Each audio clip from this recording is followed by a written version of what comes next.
best brand of football in Idaho, this is the 8-Man Prepcast on IdahoSports.com.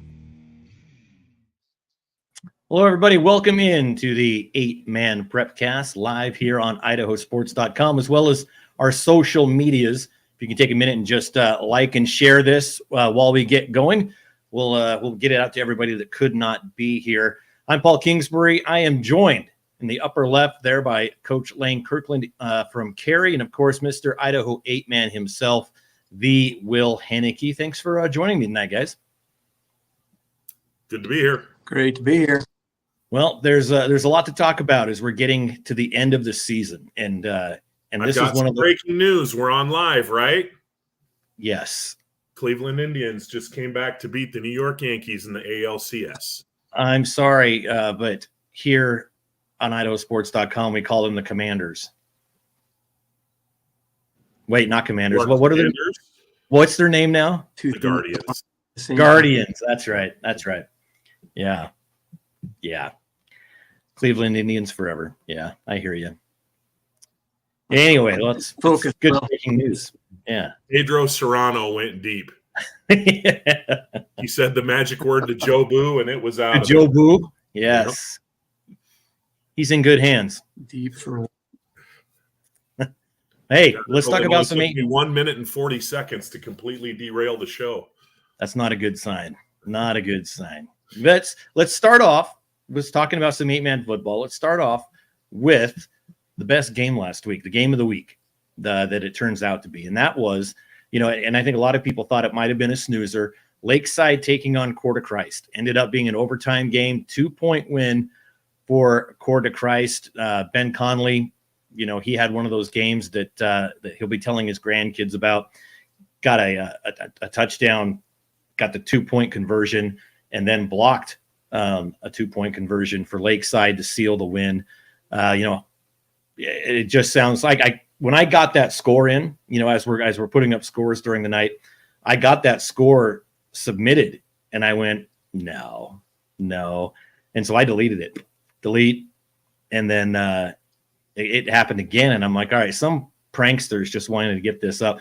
So I went on Twitter, and I think Jason Elliott or Mark Nelke, one of those guys up there, tweeted it. And I was like, oh my gosh, that must have been something. So Coach, have you heard anything about what happened up there, or Will? Did you talk to any coaches that kind of knew what was going on and were there? I didn't. I had a couple of coaches reach out to me and basically said, "Is that real? Is that true?" Yeah. And I said, "Yeah, it is." And a couple of the coaches that I talked to said, "Holy cow!" Because Lakeside's really good. Coeur du Christ, the first-year program that it is, but then one coach brought up, well, it wasn't exactly a runaway because those two teams are part of the North Star, and they play a round robin because there's nobody else up there to play, right? So they wind up playing each other twice, and it wasn't exactly an annihilation the first time they played. I think the final score wound up something like 58-28 or something like that, which sounds bad, but Coach, you can speak to it. In 8-man football, that's not the most outlandish score that you're ever going to see. So, Coeur du Christ has continued to kind of inch forward. Kellen Clemens, the former NFL quarterback, is their head coach. His son is one of the quarterbacks. You mentioned Conley, John Denke, the running back, Greg Hayes, the multi-purpose utility player who's been phenomenal for him this year. They've just continued to kind of nose forward just a little bit in their first year of competition. And no matter what happens from here on out, they've got that signature win to build off of for the off season. And then next fall, hopefully get a few more players involved in the program and keep that thing really built. And those kind of games that you get in where it's a score fest back and forth are a lot of fun to coach. You can do nothing but be positive. Your kids are still scoring. Your defense isn't the best, but you're still scoring and hanging in there. And the last man standing comes down to the last play. But I imagine both ball clubs shook hands and both coaches were excited about the fun that they had that night, which is what high school football is all about, win or lose. Yeah, and Well, Lakeside, I'm sure that they're disappointed to take the L, but they're still in really good shape here with the one league loss. It's looking more and more like the North Star is just going to be a one-bid league into the 1A state playoffs. So it was probably coming down to the game next week between Wallace and Lakeside anyway. So not that Jerry Louis and the rest of the Lakeside, staff and community and players and whatnot, they're not like, okay, whatever. I'm not in that, but at the same time, it doesn't kill them. They're still very much in the race. They control their own destiny. They win next Friday, they're going to be in the playoffs. Well, it definitely changed the betting lines for this game this week, Wallace and Coeur du Christ, right? I think going into that, it would have been kind of the same thing, right? Now, it matters a little bit, right? Yeah, and Wallace needs it, because they've got the one loss to Lakeside already.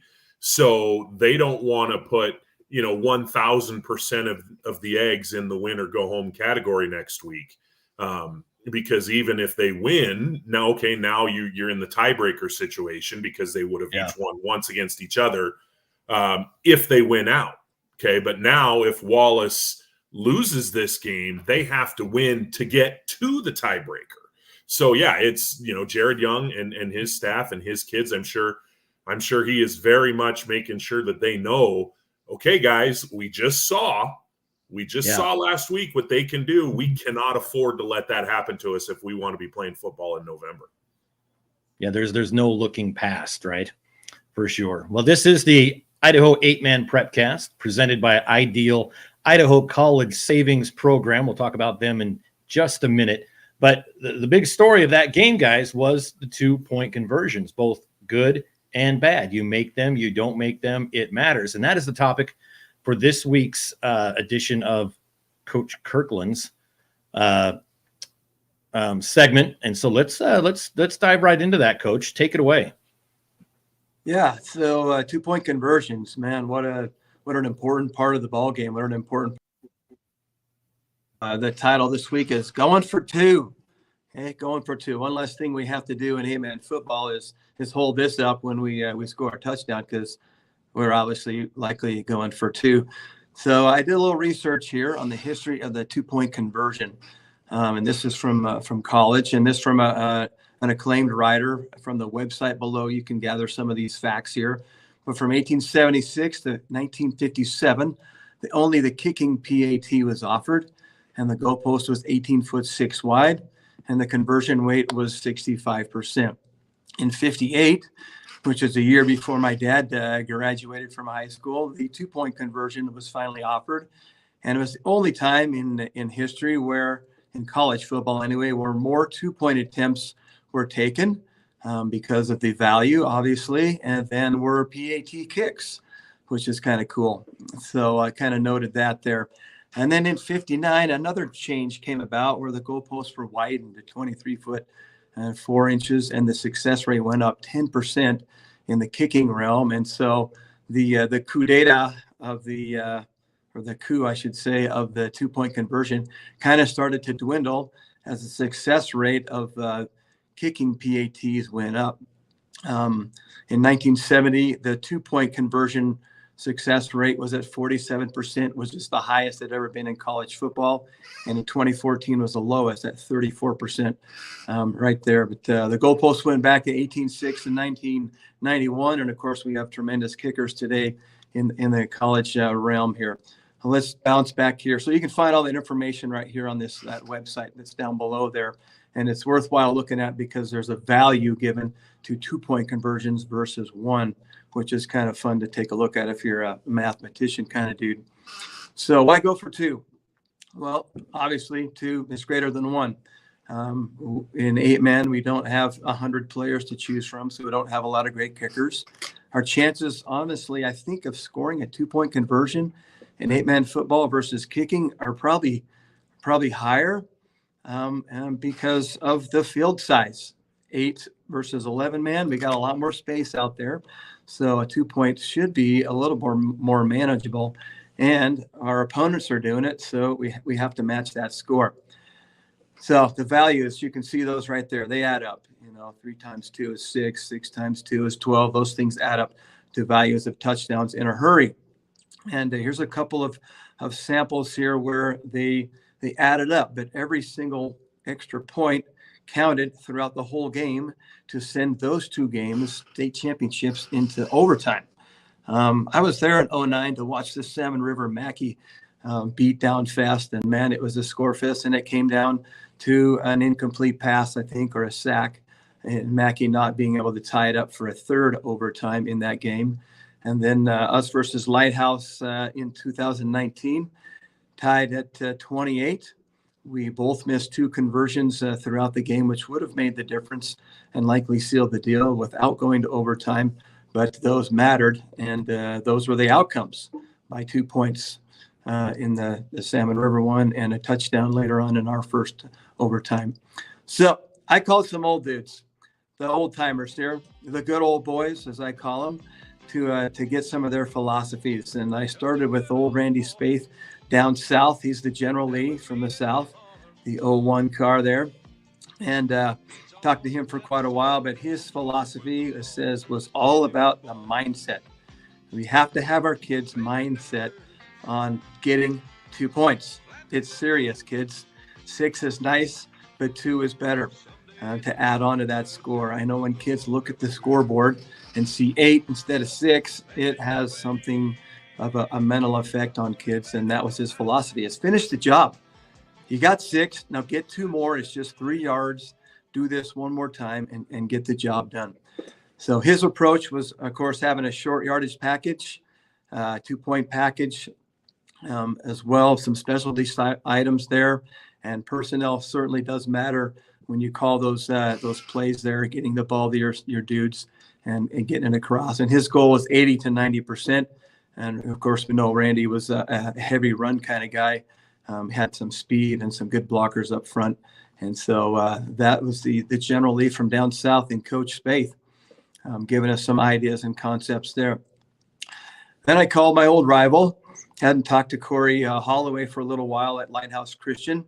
He gets the fancy car because he's from the city. And he's a good friend of mine. And his philosophy, right off the top, he says 2-point conversions generally matter most in big games, which they do. Other throwaway games or beatdowns, they matter still as far as Seiki is concerned, but big games is where those things matter. And so he began in his later years starting practice, running those extra point plays, putting an emphasis on this is important. This is first. We get these, we will win. And he had 3 versions from the same look. And of course, if you know Coach Holloway from Lighthouse, those guys spread the field every single play. If it wasn't 99%, it was 99.1%. And they had 3 options, plays 1, 2, and 3 is what he called them. And there was always a player in the zone, the back of the end zone, the deep corner, or at the pylon with the quarterback option to run every single time. So that's just where they ended up. I don't know if anyone ever picked up on that or not, but those 4 options are hard to defend, and spreading the field and using it. He also said we started using the left and the right hash mark, not always going to the wide side, but sometimes to the weak side, throwing the competition off because of overload defensive scenarios with a few variations. And of course, his goal was to get 70% or so, and definitely pass heavy was his philosophy, and was very effective in his later years, and had the quarterback, his son, Colin, to get the job done there, slinging that thing to perfection. And then I went up north here to the Loggin country, to the Prairie Pirates with old Travis Mater.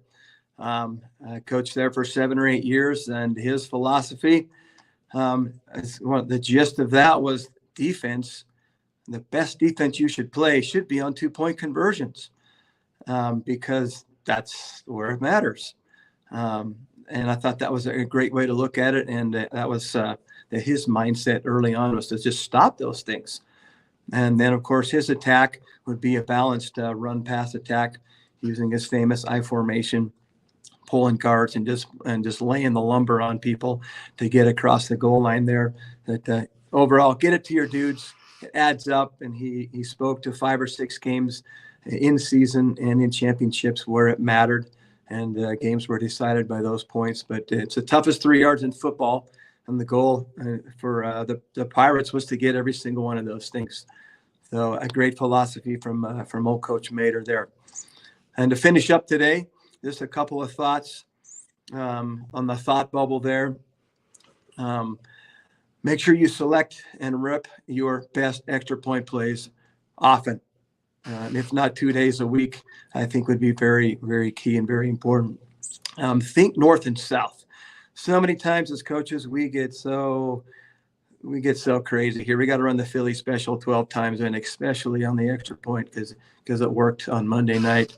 But north-south, guys, 3 yards, it's all it is. I think it can be run simple as well. Use those hash marks to your advantage. If you're a sweeping team, trips team, that might be to your advantage there, and move that ball around and have some surprises along the way there, but demand perfection in the end there, and you'll be most successful with your kids, and demand it early on in the season. Every single one of those things matters. So one extra note here is the first extra point try is just as valuable as the last extra point try, because the math makes it all look that way. So good luck out there. There'll be more heartbreaks with those 2-point conversions the rest of this season. But maybe some of those ideas will help you out there, guys. Great job as always, Coach. It's it's stuff that like Will and I talked about off air. We listen to you do this and go, oh yeah, that's a good point. And we've been watching and thinking about football for years and years and years. But you always teach. You're always teaching. You're always coaching, and I'm sure this segment is appreciated by a lot of coaches out there. So good job. Good job as always. Thank you. You're welcome. Now the 2-point conversions, Will, just to kind of piggyback on this, they've been important, obviously, but when you get down into the playoff season, the weather's cold, it's snowy, it's wet, slippery. And so getting those 3-yard extra points, because sometimes they're like Coach said, the most important points of the game. Yeah, and right? You wind up, if you fail early, you wind up chasing points. So to your point, Coach, that first one is just as important as the third one, as the fifth one, as the last one, because that team that counts by eights, you get to the finish line faster. What you don't want to do is, get 6 and leave 2 points in the field. And I really like, Coach, the thought of, just don't outthink yourself. Think north and south. The shortest distance between 2 points is a straight line. And win that battle in the trenches. Trust your offensive linemen to get a good push and get your, whether it's a fullback, whether it's a halfback, maybe it's your quarterback. Hey, go get me those 3 yards. I'm not asking it to be pretty. I'm not asking it to be super sexy or highlight worthy. I'm just asking you to move the ball 10 feet forward, right, cross that last white line, and get me those 2 points. Yep, that's it. Coach, there you go. Froze there just for a second, but we're good now. Yep. We're good. All right, this is the Idaho 8-man. Your face. This is the Idaho 8-man Prepcast presented by Ideal, Idaho College Savings Program. We're going to take a quick break, and then we're going to come back with the North Star League and everything else, top to bottom of the state of Idaho. We'll be back right after this. This year, help dreams come true with the Ideal Idaho 529 Education Savings Program. Our easy-to-use tools make it simple to plan for your child's education. With tax benefits, ownership flexibility, Ideal is the perfect way to save for college, trade school, K-12 education, and student loan repayment. Join us at our next webinar to learn more about the 529 plan. Enrolling takes just 15 minutes, and you can start with just $25. Visit idsaves.org if you would like to learn more. All right, welcome back. I got my Carrie Panther hat on. I'm repping. I think it's an older one, though. I don't have a new one. I have a new one. Still beautiful. I'm going to get a headache. It's really tight. All right, guys, let's dive right into this. Let's head up at the, like I said, the North Star League. And this was an interesting one. You don't see this too often, thankfully. Wallace Clark Fork. Wallace ended up winning 40-6, but they ended it at halftime, guys, because of injuries. 2 guys got injured. They ended up playing 7-on-7 through the rest of the first half. And then Clark Fork was down to 6, and they just said, yeah, let's call it. I mean, that's unfortunate if you don't have the numbers on your team. Coach, let's go to you on that one. It seems like Gary never had a problem with numbers. You know, I think if you were there for that Salmon River Mackey game, was that the one that was played at BSU? Like at 10 o'clock? No, that was 2007 for us. Okay. No, that was at the mini dome. Okay. Yeah, because I think Coach Shepard had, 12 guys in the sideline for that one. So if you don't have the guys, those injuries, boy, they can come up and just bite you in the butt like it did here. Yeah, so let's give some appreciation to Wallace for deleting one man off the field to play an equal game against them as long as they could go. I think that's pretty noble of them for that to be able to occur, and for the Clark Fork Wampus Cats for hanging in there as long as they possibly could. That's what football is all about, is going until you can't anymore. So, well, cool. Clark Fork is going to play Lakeside, which isn't an easy one either.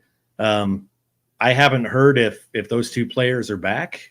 I mean, if they've only got 8 or 9 players, that can be a tough one going up against the Lakeside, Will.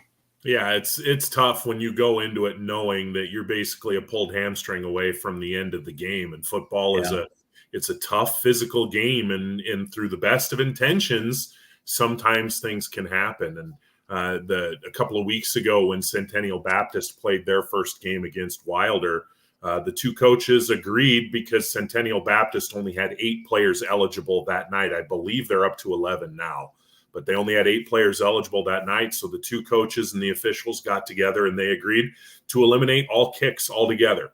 If they were just going to play offense versus defense, and on kickoffs, they were just going to set the ball at the 20, 25-yard line, whatever. Punts, they would just move the ball 30 yards downfield. And they did what they could to make sure that Centennial Baptist was able to finish that game. And we've seen before, if you go back far enough, Stetson Spooner, the head coach at Mullen, could come on and tell us stories about before he was able to find the co-op with St. Regis. They were playing games at 6-man, and opposing coaches were very gracious because they wanted to get some reps in and they wanted to get some play in. And we've seen a couple of games this year where the Rimrock Tri-Valley game, Rimrock just ran out of healthy bodies. They had to call that game at halftime due to injuries. You never want to see it. You don't. No. You're not going to celebrate, we got that game over by halftime. The kids want to play. The fans want to watch the kids play. The coaches want to coach. So anytime you can get the full 4 quarters in, it's significantly better than any alternative. Yeah, and the rest of that schedule, I think we've already actually talked about the 2 games this week. Clark Fork at Lakeside, Coeur du Christ at Wallace. Now, if Lakeside and Wallace each win, then that Week 10 finale is actually a true winner-take-all championship game. And more than likely, that's the way it's going to be. And I think we've got a broadcast team heading for that one, which is going to be a pretty cool 8-man game to have on the game stream schedule. Let's talk about the Sawtooth Conference, guys. They're in District 4. Coach, you and I were at this one. Cary and Dietrich, number 1 versus number 2. It was packed. I mean, it was people up and down the sidelines. Both towns were absolutely there, and it turned into a running clock. I don't think too many people saw that, but man, your boys were absolutely on fire, Coach. Yeah, the focus all week long is the best I've seen in a couple of years from these guys. Their run-throughs Friday morning, we didn't have school, and the run-throughs, I just watched them out my window here at the school, and they were snappy, they were clean, they were fast and crisp. And Coach Sayuli called me before the game and said, "Coach, I feel really confident. Is that a problem to have going into a big game like this?" And I said, "Coach, that's trust. That's the trust you have earned between you and your players now. And I think you're going to have an enjoyable evening, and you're going to see a great performance out of them." And the Panthers were definitely on fire, doing everything on defense and offense, and making just a lot of great things happen, and a great showcase of number 1. Yeah, absolutely. And, Wood, he threw for 261 yards, 2 touchdowns. The kid can run 179, 3 more scores. As the Panthers went on to win 54-6. Will, did you offend Coach again? I don't know. Maybe the power went out in Cary or something. But the 54, a lot of eyes go to the 54, and Preston Wood with the 440 yards and 7 combined touchdowns or whatever it was. And it was a fantastic effort. He was outstanding. However, my eyes go to the 6 because that was, Dietrich is one of the top 2 teams in the state. They've got a state player of the year candidate in Connor Perkins. They got Brody Torgerson. They've got Isaac Ward. They've got a number, Wyatt Snedden. They've got a number of really good players. They're a good football team. Yeah. And Cary held him to 6 points. That's the one that impressed me was, the offense was great, but to hold that Dietrich team to 6 points, I think that was the real eye-opener for me. That was the statement for me for Cary is their defense was dialed in and had a terrific game. Yep. Yeah, and they're going to keep doing that week after week after week after week. So another one, Shoshone 66, Hanson 18. Will, did you get a chance to talk to Coach Nunnally this week? A little bit. We swapped a few texts, and he said that he didn't think that they played a tremendously clean football game. A few too many penalties. They had some snap problems, turned the ball over a couple of times. But at the end of the day, the kids did enough to get the win. He singled out Kevin Juarez and said he had a fantastic football game, rushed for over 100 yards, had about 10 tackles. So they kind of keep plugging along, a little bit. I mean, they were very much under the radar until a couple of weeks ago. And then people realized they're not just going away. And now they've got to run a gauntlet these last 2 weeks. You get Cary this week, you get Dietrich next week, and for anybody who is looking for an aha gotcha moment, they're going to be looking at these 2 games. Coach, I'd love to hear your thoughts because I know you've obviously seen Cary and you've seen Shoshone a little bit as well. Shoshone has, and apparently now he doesn't want to talk to us. But he's shy. He's pretty. The one thing we don't that a lot of people don't know is he's shy, and so when you say his name, sometimes he just kind of pulls back in his shell. I did eject. No, I think a lot of people, and maybe some of the Shoshone people themselves, hey, do we belong with the big boys? Right. They're still a fairly young program. They do have a few seniors, but they're still a fairly young team. So I don't think all the eggs are in this year's basket, if you will. Right. But I'm really curious to see, can they go there and trade punches with Cary? They've been one of the most impressive teams to me all year this year, just because they came in on like a 16-game losing streak, mixing in JV games and varsity games. Well, now as varsity only, they're 4-1, 5-1. I forget the exact record, so I apologize. So can they show up, and with Cary and on the other side of that line, and can they match Cary? They don't have to. Well, I mean, they'd obviously like to beat them. That's the goal. That's why you go out there. But I'm most curious to see, can they get out there and the lights are going to be a little bit brighter, the crowd's going to have a little bit more anticipation, and how do they handle it? Yep. Well, we were going to have Coach talk about this one. Camas County 16, Richfield 14.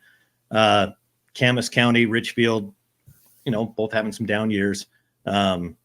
Heading into the playoffs, we might not be talking too much about them anymore. But the rest of the schedule, Shoshone at Cary, that's going to be a phenomenal game. Castle Ford at Richfield, and Camas County at Hanson.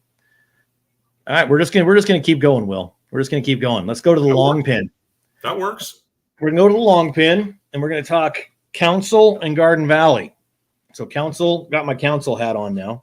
Okay. Council, Garden Valley. They beat Council won 42-24. They jumped out to a 16-0 lead.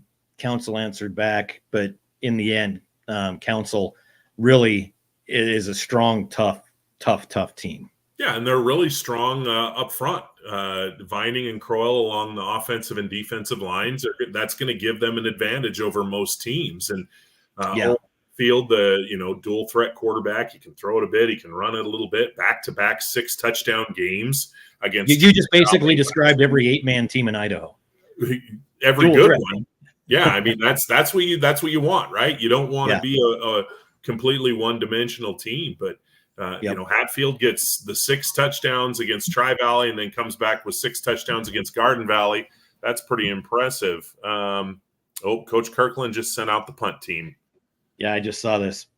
Just got a text. So sorry, Coach. The show just got significantly less interesting. Wow, he's out. He's not even coming back.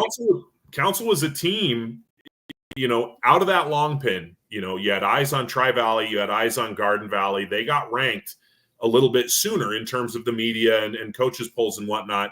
And Council just kind of bided their time, and then they beat Tri-Valley in a fantastic football game. And then you mentioned last week when they played Garden Valley, they were down 16-0 in the first quarter. There was a little adversity there, and they fought their way out of it, and then they beat a good Garden Valley team.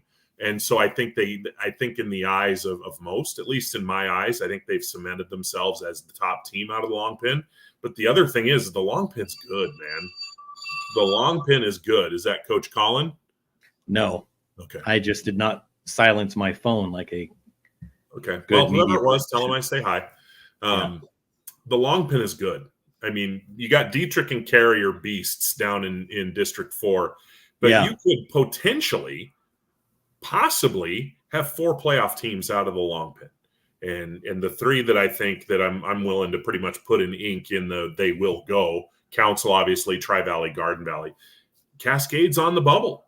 And they've got a couple of chances coming up here over these next couple of weeks to make a move. And they're not a bad football team. They're tough. They're gritty. They've got some dynamic playmakers in Stuart Derrick and also Cole Olson. And they play Council tomorrow. And if they can pull that one off, I think that's going to open a ton of eyes. And it's going to be a challenge. It's going to be tough. But I think they have a chance to open a lot, much like Shoshone does in their game. If they can find a way to get it done, if they can prove, okay, this is who we are, okay? Yep. I think they have a chance to make believers tomorrow. Yeah, and Garden Valley taking on Tri-Valley this week. They've got that quarterback by committee up there in Garden Valley. Tyler Rowland took most of the passes this last time. He was 4 for 14, 74 yards, touchdown, 2 interceptions. So Tri-Valley beat Salmon River 46-14. Did you talk to Coach Wagner by chance? A little bit, yeah, a little bit. And Jace Wagner again, a big game. He puts up just crazy, whatever Tecmo Bowl, Bo Jackson stats pretty much every week. Garden Valley's able to spread it out a little bit more. And so it's going to be interesting to see which of those 2 game plans floats to the top. I like Tri-Valley in this game, but Garden Valley it's certainly not going to be, 54-6, No, it's really not. It should be a heck of a matchup. Wagner against, and then you go to that Garden Valley with Trustin Brown and Trevor Korn. Can they contain Wagner on those runs a little bit and not let him just run wild? If they can, Garden Valley's got a shot. Like I said, Tri-Valley beat Salmon River. Cascade beat Horseshoe Bend 36-14. And the rest of that schedule: Council at Cascade, Tri-Valley at Garden Valley, Salmon River at Horseshoe Bend. The 2 big matchups right at the top. Will Cascade could really boost that Max Preps ranking with a win.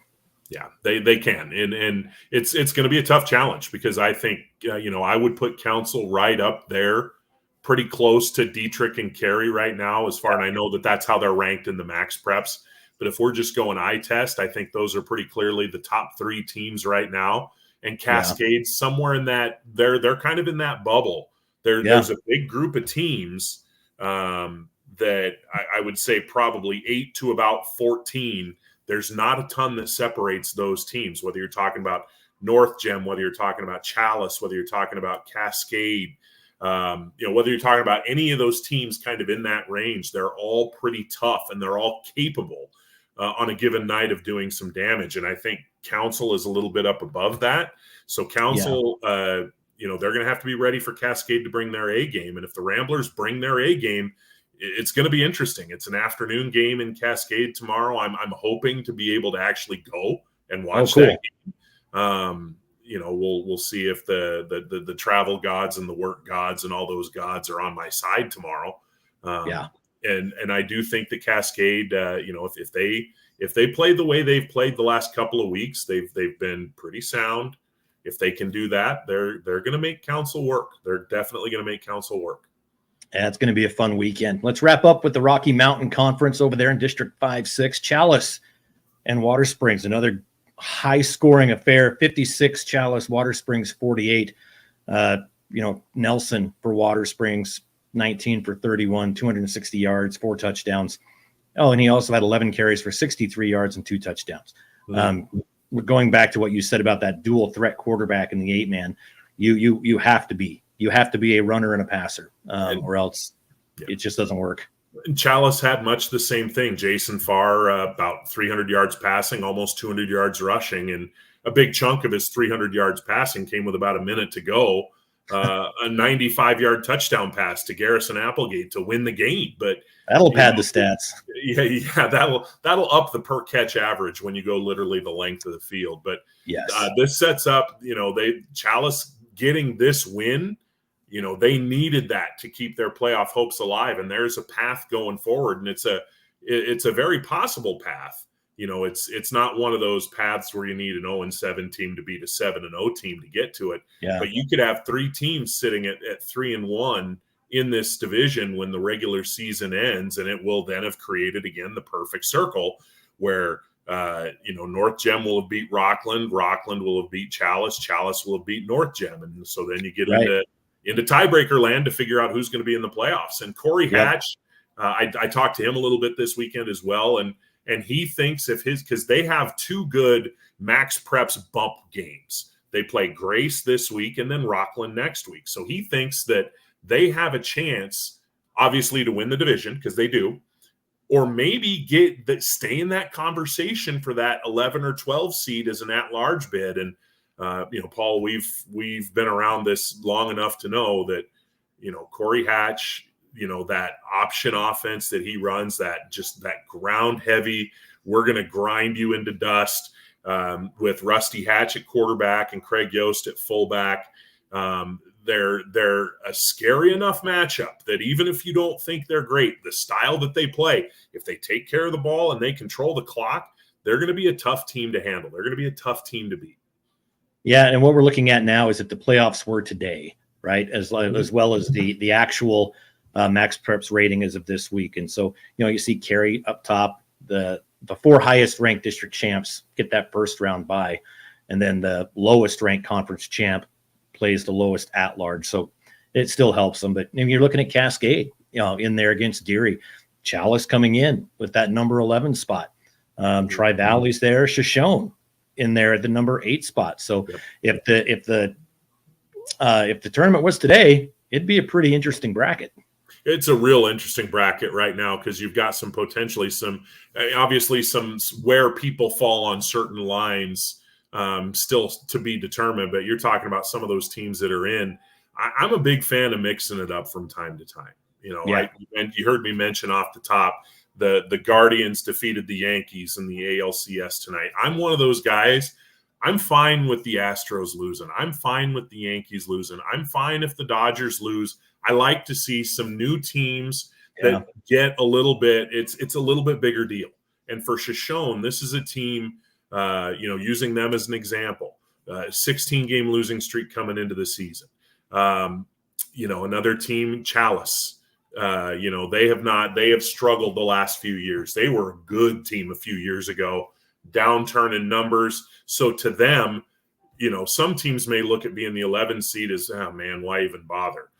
For some of these schools, some of these programs, being 11 seed and just getting another week to play is such an important deal. And I relish seeing those teams just get a chance to go play, get a chance to taste playoff football, to get on the bus, to go play somebody different, another week of practice, another week of camaraderie, another week of getting better. So, I love seeing some of these teams on the bubble and see how excited they are to, hey, I'm cool with being number 10. You know what I mean?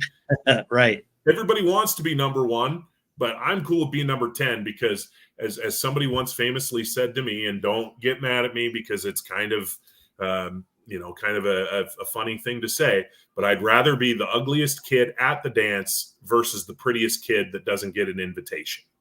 Yeah, that's true. You're at the dance, right? Yeah, you're there and you have a chance.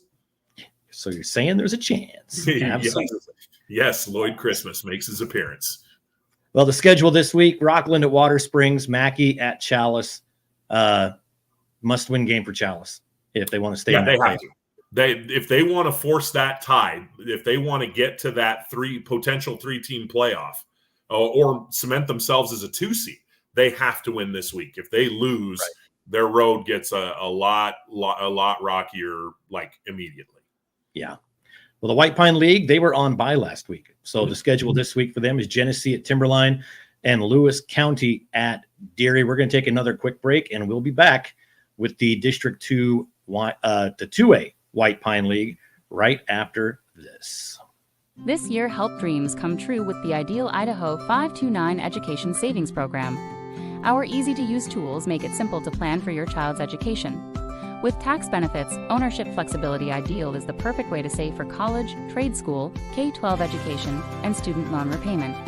Join us at our next webinar to learn more about the 529 plan. Enrolling takes just 15 minutes, and you can start with just $25. Visit idsaves.org if you would like to learn more. Well, you can enter the Ideal and the 8-man Prepcast drawing for a chance to receive a $529 contribution into an Ideal Idaho Education Savings Account. Can be used for college, trade school, apprenticeships, graduate programs, and more nationwide. No account needed to enter. Contest open for children of any age. It's not just seniors.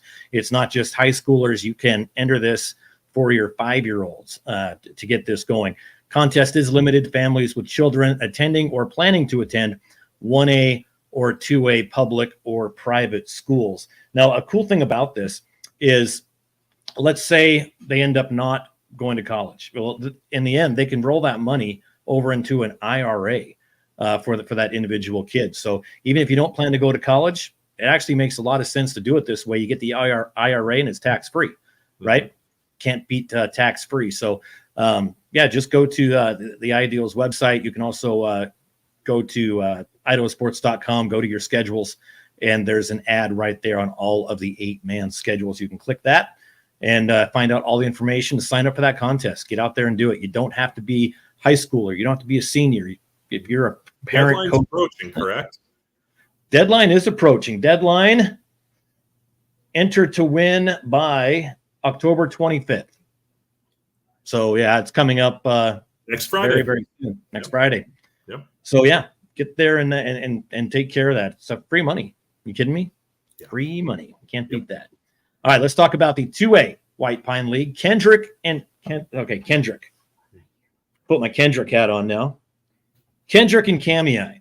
In the words of Zane Hobart, explosive on offense. And boy, howdy, were they ever. 56-12. And it's just one of those games where they start off heavy and never look back. Yeah, and they've got so many weapons. They've got, they've been playing without Nathan Twite. He's been out for a few weeks. May have aggravated, tried coming back this week, may have aggravated the injury a little bit, to be determined how significant it is. And, that if it is significant, that bleeds over to the Kendrick basketball team as well, because he's a terrific multi-sport athlete. But they'll get Carson Hogan back this week. And they just, this type of Kendrick team, when you have this many weapons and you just work on spreading the ball around, which they do so well. Maddox Kirkland, their quarterback, has been tremendous as a sophomore. It feels like you're almost waiting for that coming out party moment, if you will, for Sawyer Hewitt, who I think is probably top 3 1A or 8-man football team in the state of Idaho, or player, I should say, 8-man player. But because they've spread the ball around so much, he hasn't really had that one moment where he can just take a game over like we know he's capable of doing. To give you a little bit of an analogy, I think Oakley did that a little bit last year with Bryce Severe as well. And then late in the season and then in the playoffs, Bryce Severe was on another level. I think we could see that going forward from Sawyer Hewitt. I think he's that type of talent. And I think that they have all kinds of tricks up their sleeves that they can use with that young man. And he's talented enough where he can take a game over by himself, and he's not even the quarterback. Right. And I think he's got a future in college track and field. I think he was offered, can't remember if he accepted the offer. I saw it on Instagram today. I can't remember the college, but it was there. He's taken a trip to the University of Montana for track.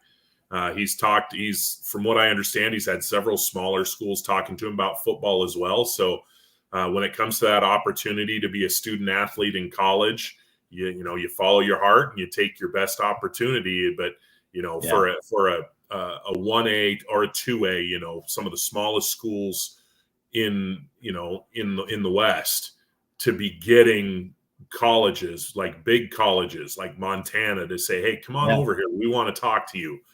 Right. That's pretty special.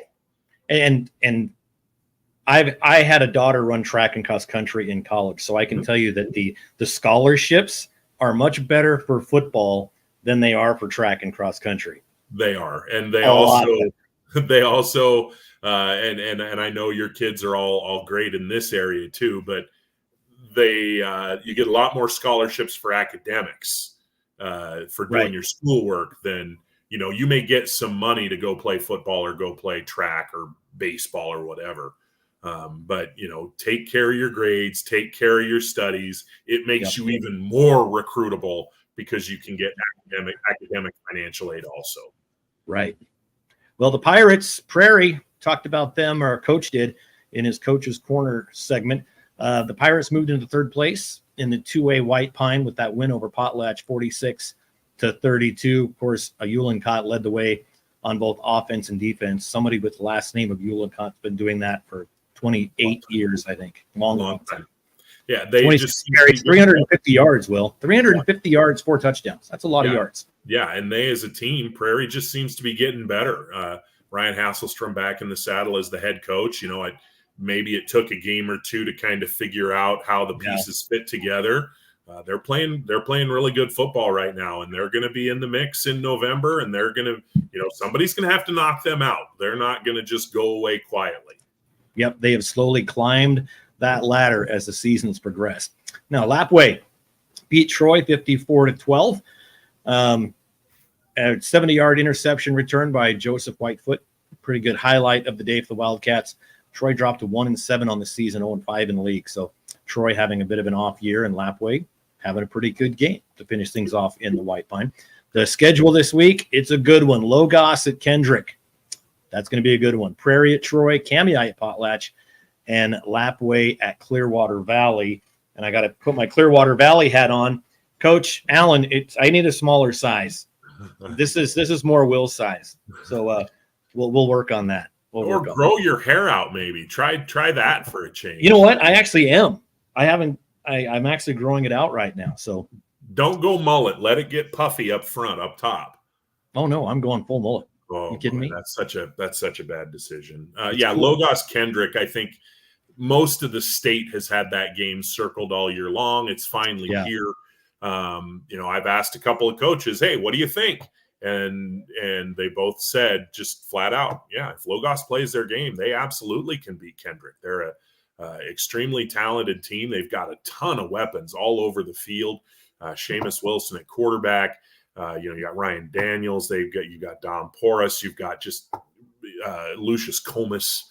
You've got people all over the place, and I think they've got one of the better tandems on defense in Gunnar Holloway and Ben Carlson, the linebackers, where they can give Kendrick some trouble.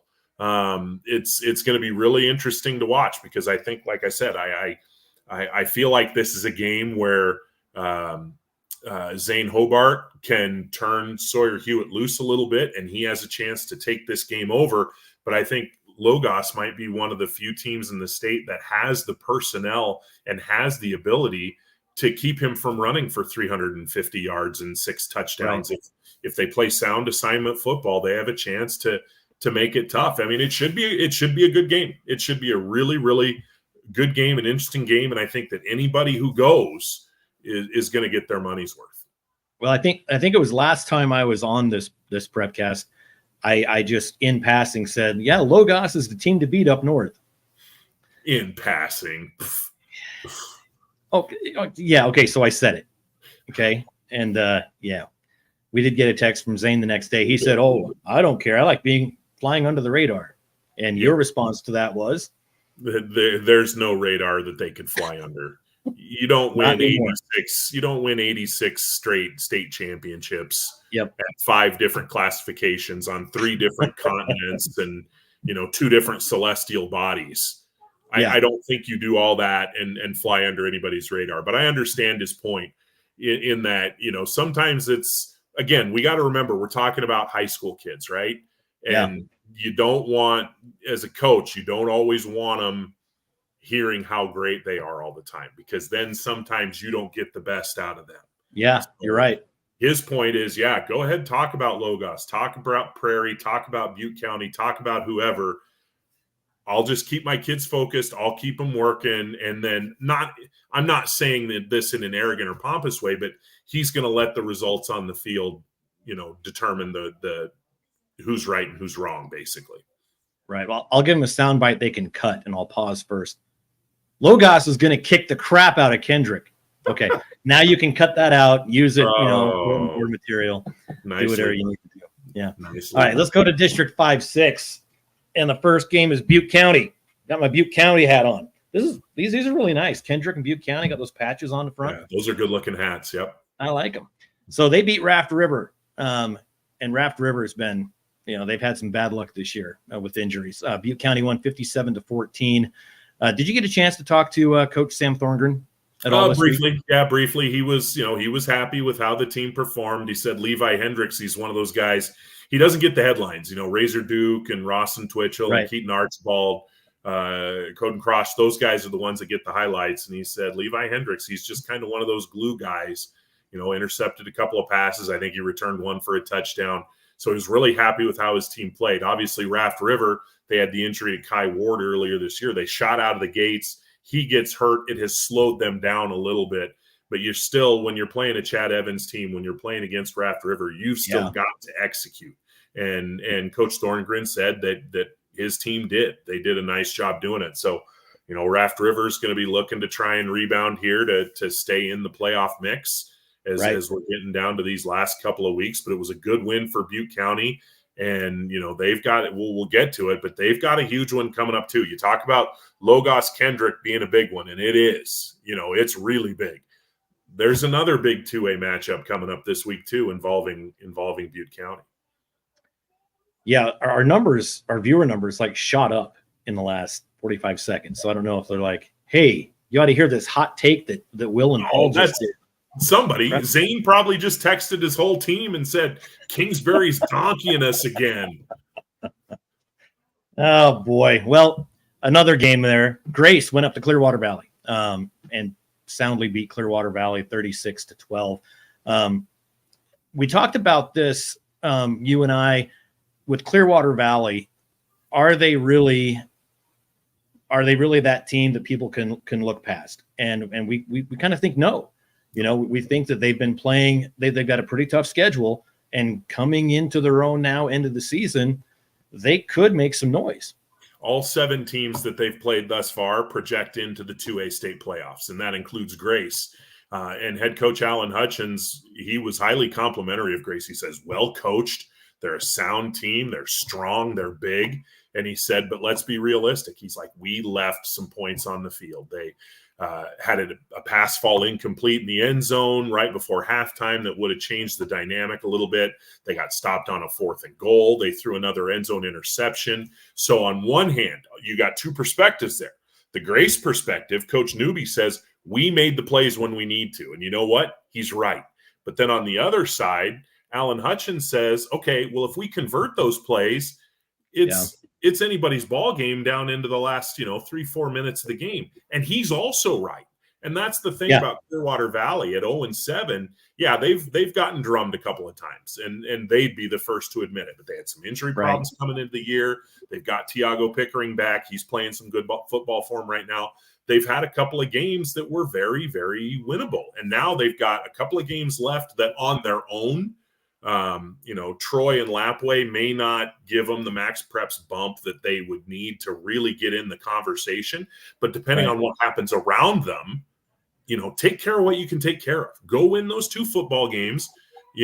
Get the fans in Koosky fired up, give them something to feel good about going into the offseason, and then see where the chips fall. And maybe, just maybe, something good happens. You take a look at these are the current Max Preps rankings on the right-hand side there, in Clearwater Valley in 14th with a 0.7, but they're not last. Things can happen, right? They can go up, they can go down. Anything can happen these next 2 weeks with such big games going on. Mm-hmm. And the hard part in the 2A is that in the Max Preps rankings, somebody from the 2A Western Idaho Conference, District 3, is going to get in. The district champ is going to get in. And right now, it looks like it's going to be Rimrock. Not a done deal. Wilder certainly has something to say about that tomorrow night for starters. But one of those teams is going to get in. So somebody that's in that 11, 12, 13 range is sweating bullets right now, because it's kind of a faux 12, if you will, because those 4 teams that I just mentioned from the White Pine are all down like 15 and lower, but one of them's guaranteed to get in. So you really, 11 is the number that you have to shoot for, and that gets a little bit more challenging. Yeah. Well, we do have a few comments coming in. Leif Morrison from the Idaho Bowl says, "Nice shirt, Paul." Yeah, it's the Idaho Bowl shirt, repping the Idaho Bowl. Where's mine? Sure check it out. Where's mine? I don't know what to It's tell you. laundry day. I don't know if I have a clean polo shirt to wear in the morning on the game day Prepcast. I've been wearing this for 3 days straight, day and night. I'm not taking it off. Yeah, I'm not taking it off. Yeah. Got another comment here, says from Alfred, "Don't dish on the White Pine." Yeah, Will. I don't know what you said, but well, if Alfred Marshall, I'm just going to guess Potlatch, because there are a couple of Marshalls on that team that are really good football players. They're in the playoff mix. I don't think they're in danger unless the bottom just happens to fall out here. I think they're one of those teams, kind of like Prairie, that the crescendo could come, after the 25th of October. Right. And then Howard Wood writes in, "I have a Butte Pirate daughter and a Hagerman Pirate son-in-law." Well, that's going to be interesting, Howard, because Butte County at Hagerman, and we're going to have Leif Morrison of the Idaho Bowl is going to be on that broadcast. So we'll be broadcasting that live and free here on IdahoSports.com. North Gem is also at Grace. There's the Week 9 schedule. So speaking of Hagerman, let's go to Snake River Conference there in District 4. Hagerman soundly beat Glens Ferry 44-0. And it was, Glens Ferry, they're good. They're a good team. Hagerman is just very, very good, coming in. So Landon Stewart of Glens Ferry, 54 yards, receiving, 28 on the ground. So Hagerman's defense is obviously pretty dang stout. Yeah, they've got it from all angles. Like their line is much improved. They're very strong in the trenches. Maven Camp at quarterback, Kai Kendall, Seamus Merrill. Just take your pick. Martin Gonzalez. They've got a lot of weapons, and that's going to be the challenge for Butte County. Is they're going to have to, we can take away this, but now we got this, or we can take away this, and now we got this, and that's the challenge that Hagerman presents. They're a good football team. Coach Hicks has done a tremendous job this year. They've got more coming. I keep hearing their JV scores, and they're winning their JV games too. And their junior high team is playing well. It's a program that is very much moving in the right direction. And this was that other game I was talking about. You got 1 versus 3 in Kendrick and Logos. Well, here's 2 versus 5, and it's it's not a soft 5. Hagerman's a damn good 5, and the only game they've lost thus far is to Valley, who I think is number 4. Correct? Right, and Valley's a very, very good team. They are. So that's a game in Hagerman again. I think the people that head down there along the river into Hagerman, they're going to get their money's worth tomorrow, because you got a team that can spread it out and beat you a lot of different ways against a team that, their preference is to just they're just going to grind on you. They're just going to wear on you. And Paul, and that being Butte County, you and I saw Butte County play Logos earlier this year. And what did Butte County do? They just kind of wore them down. They kept grinding. They kept grinding. And then that game went from Logos ahead by a touchdown to now it's tied to now Butte County's ahead. Now Butte County's ahead by a couple.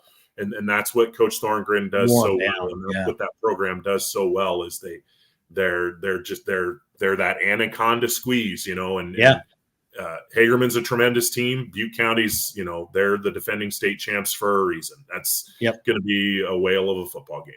And they're the state champs until someone knocks them off.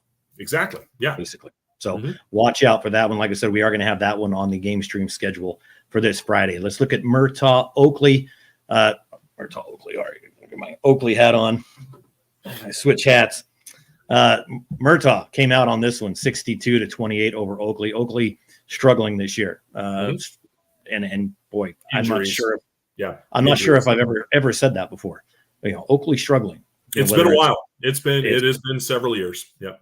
Yep. Sawyer Young, just a great athlete there for the Red Devils. Offense, he's one of those dual threat like we talked about. Right. Offense and defense. Had a 68-yard pick six, which is always cool to have. It is what it is. This week you got Raft River at Valley. Could be good. Glens Ferry at Oakley. So Glens Ferry with a chance to kind of come back and get a little bit of redemption after a big loss last week. Important game for the Ferry because they're one of those teams they look like they're in pretty good shape playoff-wise based on the Max Preps rankings. But you don't want to leave it in anybody else's hands. So just go get that win. If you're a pilot, go get that win. Yep.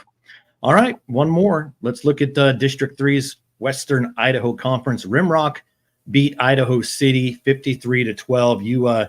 You talk a lot about Rimrock. They're 4-1, 2-0, right on top of that 2A WIC. Had another monster night from Ronaldo Gomez. 11 carries for 300 yards. Do the math on that. Deal. That's you talk about Tecmo Bowl numbers when we were talking about Jace Wagner. Oh yeah, it's like 28 yards to carry somewhere in there. Yeah, 30 yards a pop. Basically 30 yards a pop. Yeah. 5 touchdowns, went 6 for 9, 75 yards, and another score. He played defense. He had 12 tackles and a sack. Yeah, really, really good player, and they've got a chance if they can win. They play Wilder this week, and I'm not sure. I believe the game's in Rimrock. So they've got a chance to, if they can win on the home field. Who'd we change to there? This is my Idaho Sports hat. Oh, okay. If they can pick up a win, if the Raiders can take care of home field and get that win, they would clinch their first playoff berth since 2011. And as a program, they haven't won a playoff game since 1993. So that's the year I graduated high school. Yeah, that was a long time ago, 30 years. I could make up a story about it being the year I was born or something, but I won't. But I mean, there's an excitement within that program. Absolutely. To do something that they haven't done in a while. Now they got to win. And Wilder has been playing better football as the year has gone on. They've gotten a little bit stronger. First-year head coach Josh Duty, he has Julian Neri in the backfield as a fullback. Alessio Martinez is dual threat quarterback. They're able to do some things that are going to make it a little bit interesting. They're gonna make Rimrock work. It's not going to be just a show up and get crowned coronation thing. But Rimrock, I think that they've got a chance to do something they haven't done in a long time tomorrow night at home in front of their fans. So I hope the community's there to support that. Oh, I guarantee they will be. And it's going to be a little chilly, so pack a coat. Correct. Pack a coat. All right, one more. Notice beat Centennial Baptist 76. Oh, wait. Notice. It's an old Notice hat, but I got a Notice hat. Now, is that a Sam Crockett Notice hat or is that a Joe Woodland Notice hat? This might be a Sam Crockett. Boy, it's that old. You're going back.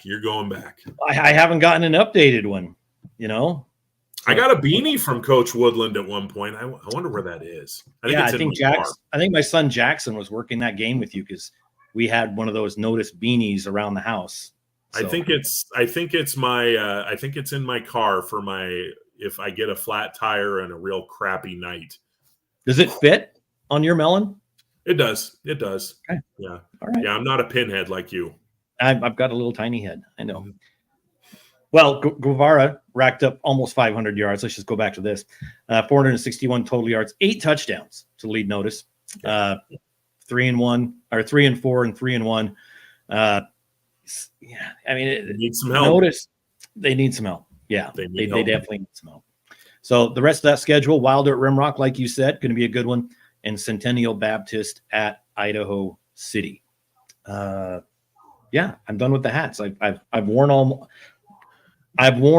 of my 8-man hats. I would love to wear yours, Coach, if you're watching. So email me, Paul at IdahoSports.com. And my old studio had all the hats behind me. You can't wear them if they're pinned to the wall, though. Well, they're not. They just hang there. I've got really cool hangers. Okay, but I would love to have more hats. Monty Madrell up at Lewis County at one point did ask me, "Hey, what's everybody's shirt size or hat size or whatever?" So maybe we can add Lewis County to the mix. Coach Podrabski up at Genesee, he's been a good friend of the program this year. Well, and I've got this all-purpose Bulldog hat that looks very Rockland-esque. I think it's Rockland. Yes, I got it when I went to Rockland a couple years ago, and they fed us this great barbecue dinner, and I entered a raffle for a gun, and I didn't win, unfortunately. Yeah, great time there at Rockland. Really good Probably time. For the better. You can never have too many, Will. You can never have too many. I've seen you shoot basketballs before, and if you shoot a gun, anything like you shoot a basketball, nobody's safe. No, it's I spray. It's. I know. I don't want to get shot. That's what I'm saying. Yeah. Well, before we go completely off the rails, let's wrap this bad boy up. This is the Idaho 8-man Prepcast. Hope you enjoyed it. We enjoyed having a good time. Sorry, Coach Kirkland had to leave because of internet. He was here. Luckily, he got through his Coach's Corner segment. And if you missed it, you can go back and watch this in the archives. Make sure you give us a like. In fact, we've got a lot of people watching right now and not very many likes. So some people just aren't doing what they're asked to do. So like this wherever you're watching right now. And we did just get one more in here. Hagerman Joint School Districts. Let's get this guy a hat. Yes, please. There we go. A hat. Thank you, Sarah. I like it. She's our new PR. And Howard says, thanks, guys. You are welcome. Good luck to your daughter and your son-in-law. So one of them's going to be really disappointed tomorrow night. Somebody's going to be really happy. Glass half full, half empty. Yep. Always look at the bright side of life. Darn right. All right, that's going to do it for us for Will Hoenike and Coach Kirkland. I'm Paul Kingsbury. This has been the Idaho 8-man Prepcast. Make sure you come back and watch it later. Make sure you tell your friends. And until next time, enjoy the games, everybody.